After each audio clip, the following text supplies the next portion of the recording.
उसका कुछ ना बिगाड़ सके यह दुनिया सारी। जो रखता है बाबा महादेव संग यारी।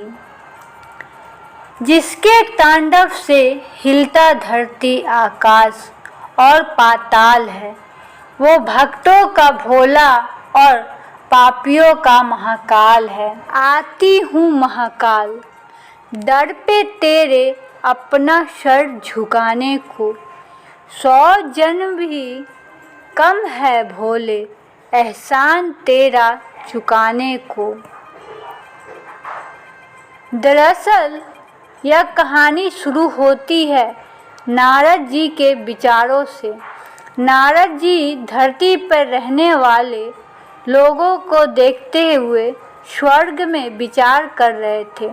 धरती पर रहने वाले लोग के कर्म को देखकर नारद के मन में कर्मों के फल और पापों के दंड को लेकर विचार आए।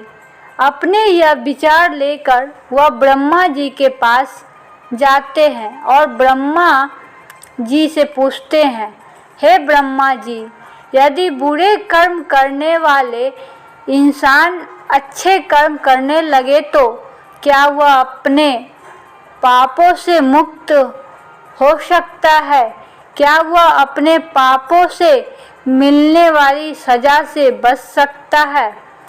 ब्रह्मा जी नारद जी के इन सवालों का जवाब देते हुए कहते हैं कि हाँ भी और ना भी।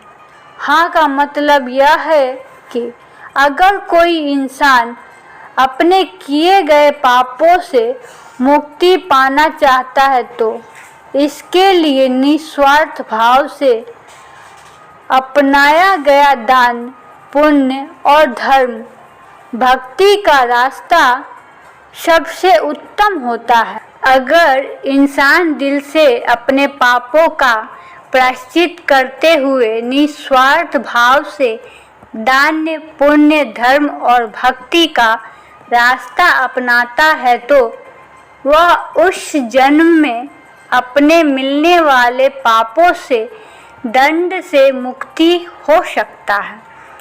इससे उस इंसान के किए गए पापों की सजा कुछ कम जरूर हो जाएगी, लेकिन पापों का दंड तो जीवन काल में भोगना ही पड़ेगा।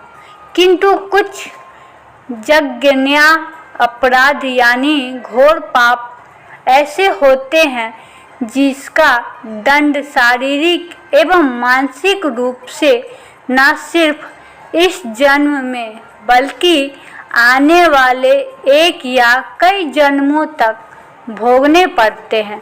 यानी इंसान के कर्म कभी पीछा नहीं छोड़ते।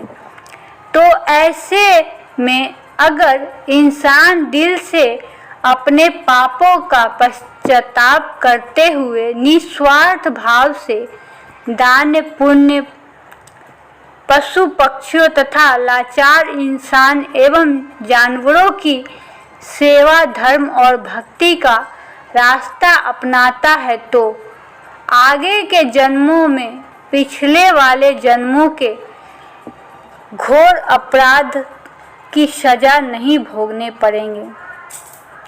यदि वो अपनी पूरी उम्र श्रद्धा और विश्वास से ईश्वर की भक्ति में और पुण्य कर्मों में लगा देता है तो वह अपने पापों से सदा के लिए मुक्त हो सकता है। पूरी श्रद्धा की गई भगवान की भक्ति और निस्वार्थ भाव से अपनाया गया दान, पुण्य, धर्म और भक्ति में इतनी शक्ति है कि इंसान मोक्ष तक को प्राप्त कर सकता है।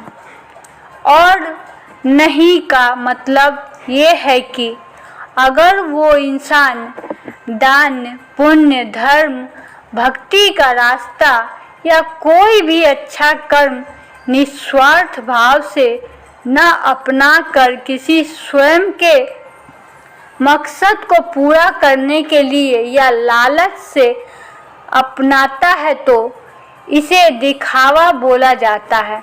ऐसा करने से उसे उसके पापों से छुटकारा कभी नहीं मिल सकता, अपने पापों से कभी मुक्ति नहीं हो सकता। इंसान के द्वारा किया गया घोर अपराध और पाप उसका अगले कई जन्मों तक पीछा नहीं छोड़ते। कानों में कुंडल, गले में नाग लपेटे हैं, मेरे महादेव स्वयं में ब्रह्मांड समेटे हुए हैं।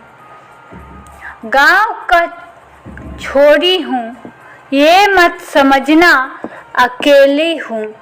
सर पर हाथ है महादेव का, क्योंकि मैं हर महादेव का चेली हूँ। उम्मीद है आपको हमारी वीडियो पसंद आई होगी। हमारे चैनल को लाइक, शेयर एंड सब्सक्राइब करें। Thanks for watching. Her her Mahadev.